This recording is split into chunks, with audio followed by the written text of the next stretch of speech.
Dalam nama Bapa dan Putera dan Roh Kudus. Amin. Semoga rahmat Tuhan kita Yesus Kristus, cinta kasih Allah dalam persekutuan Roh Kudus senantiasa beserta kita. Bapak, Ibu, saudara-saudari yang terkasih dalam nama Tuhan, kembali kita berjumpa pada pendalaman kitab suci di pertemuan yang kedua ini, di mana kita akan mendalami subtema Allah sumber harapan untuk melawan ketidakadilan. Marilah kita satukan hati untuk memulai pendalaman ini sambil memohon pencerahan Roh Kudus agar kita dimampukan untuk memahami firman Tuhan.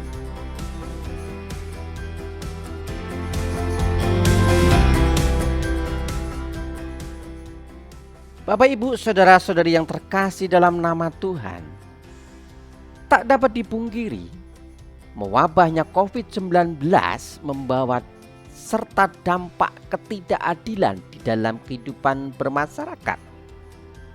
Sebagai contoh, misalnya ketika kita bertemu dengan orang di luar komunitas kita, ada perasaan curiga. Kita kemudian menjauhi orang itu karena takut ia akan menyebarkan virus. Atau mungkin di masyarakat bahwa relasi sosial kita agak menurun. Dan banyak contoh yang lain. Bercermin dari teks kitab Nabi Amos bab 5 ayat 14 sampai dengan 17. Kita akan mencoba untuk memahami cara-cara melawan ketidakadilan yang ada di sekitar kita. Marilah kita sekarang mendengarkan firman Tuhan. Carilah yang baik dan jangan yang jahat, supaya kamu hidup. Dengan demikian Tuhan, Allah semesta alam, akan menyertai kamu seperti yang kamu katakan. Bencilah yang jahat dan cintailah yang baik, dan tegakkanlah keadilan di pintu gerbang.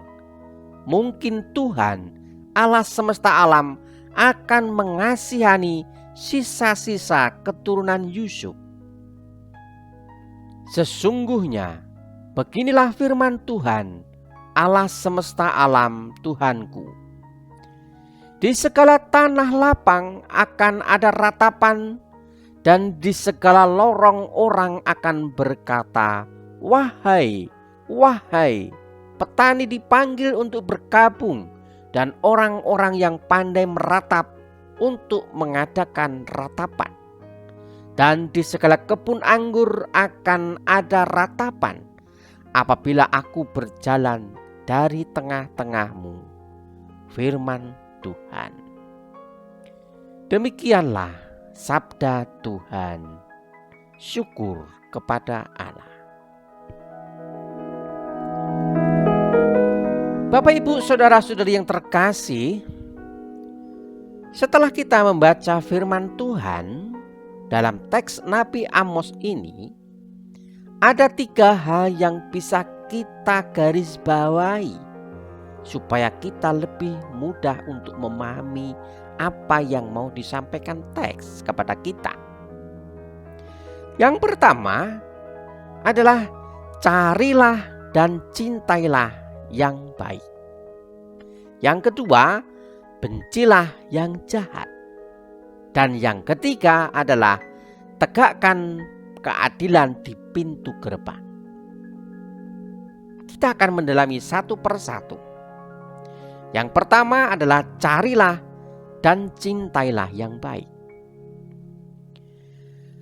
Perintah carilah seperti diungkap di ayat 14 mengingatkan kita pada kata yang sama di ayat 4 dan 6 yang kita dalami dalam pertemuan pertama minggu lalu. Carilah Tuhan. Meskipun demikian, konsep tentang carilah yang baik lebih berhubungan dengan relasi horizontal antar manusia. Pengertian ini menunjukkan bahwa hal yang baik adalah hal yang membawa kebahagiaan dan kegembiraan. Hal yang baik adalah hal yang berharga dan bernilai, sehingga benar-benar diperlukan untuk peningkatan kualitas pribadi dan kualitas kehidupan bersama. Karena berharga dan bernilai inilah hal yang baik mesti dicintai. Mencintai berarti menjadikan hal yang baik itu sebagai bagian tak terpisahkan dari kehidupan dan dari praktek hidup harian kita.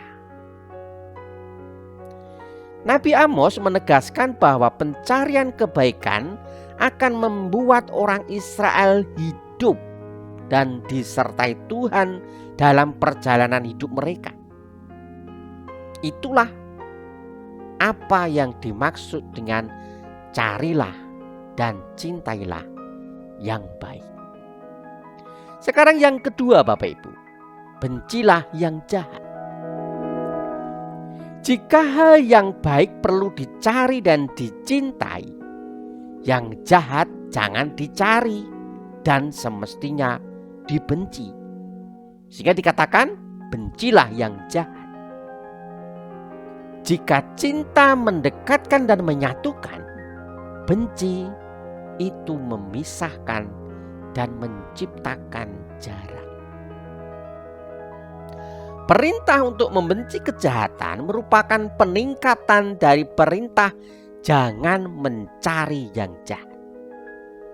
Peningkatan ini mengindikasikan bahwa hal-hal yang jahat tidak akan membawa keuntungan apapun dalam relasi bersama kita, Bapak Ibu. Bagi mereka yang bersahabat dengan kejahatan, maka ia tidak akan mendapatkan kehidupan di hadapan Tuhan. Orang yang bersahabat dengan kejahatan tidak akan mendapat tempat dalam relasi sosial. Sekarang yang ketiga, Bapak Ibu, tegakkan keadilan di pintu gerbang. Penegakan keadilan ditempatkan setelah penegasan tentang mencari yang baik dan membenci yang jahat. Penempatan ini punya maksud, Bapak Ibu, bahwa orang tidak mungkin menegakkan keadilan jika orang belum mencari dan mempraktekkan hal yang baik serta membenci yang jahat. Kebaikan di dalam hidup bersama memungkinkan terciptanya iklim yang sehat untuk saling memberi perhatian satu terhadap yang lain. Sebaliknya, hal-hal yang jahat akan meniadakan keadilan dan bisa menjadi pemicu munculnya ketidakadilan. Karena kejahatan identik dengan pelanggaran hak-hak orang lain. Perikop dalam kitab Nabi Amos ini menyatakan bahwa keadilan harus ditegakkan di pintu gerbang. Maksudnya apa? Maksud utama dari penunjukan pintu gerbang kota adalah supaya suatu masalah dapat diketahui oleh banyak orang, sehingga kasus yang terjadi menjadi terang benderang. Keadilan yang tidak ditegakkan akan menimbulkan penderitaan. Ketika orang mencari yang jahat dan melakukan ketidakadilan, Tuhan akan berlalu dari mereka. Tuhan tidak akan menolong mereka yang berbuat tidak adil. Bapak, Ibu, saudara-saudari yang terkasih dalam nama Tuhan, setelah kita mengetahui maksud dari hal pokok dalam perikop itu, apa kemudian pesan yang bisa kita petik dari firman tersebut? Yang pertama, kita pasti sudah menyadari bahwa ketika keadilan ditegakkan, maka hal itu akan menciptakan kehidupan yang baik dan harmonis. Karena setiap orang diperlakukan dengan baik sesuai dengan harkat, martabat, dan hak-haknya. Idealisme seperti itulah yang diharapkan kita praktikkan dalam hidup bersama.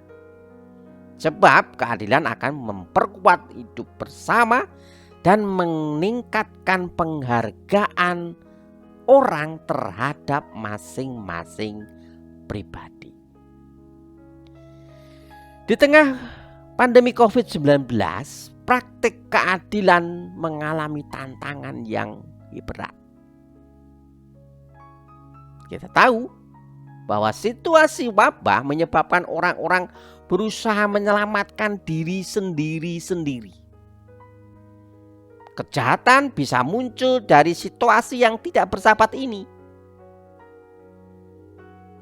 Nasihat Amos untuk tidak mencari yang jahat merupakan nasihat yang tepat, agar wabah ini tidak dimanfaatkan oleh segelintir orang demi kepentingan pribadi. Apa kemudian yang bisa kita buat? Kita tetap harus mempraktikkan praktik keadilan agar tidak terdapat kesenjangan yang kian tajam antara yang kaya dan yang miskin. Salah satu caranya adalah dengan meningkatkan solidaritas di antara kita.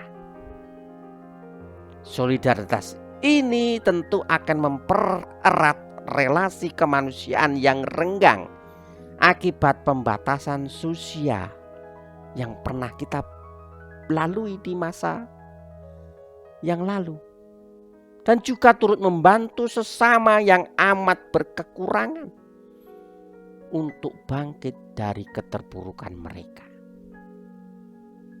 Demikianlah Bapak Ibu yang bisa saya sampaikan. Namun ada beberapa pertanyaan yang bisa kita renungkan sebelum kita mengakhiri pendalaman ini.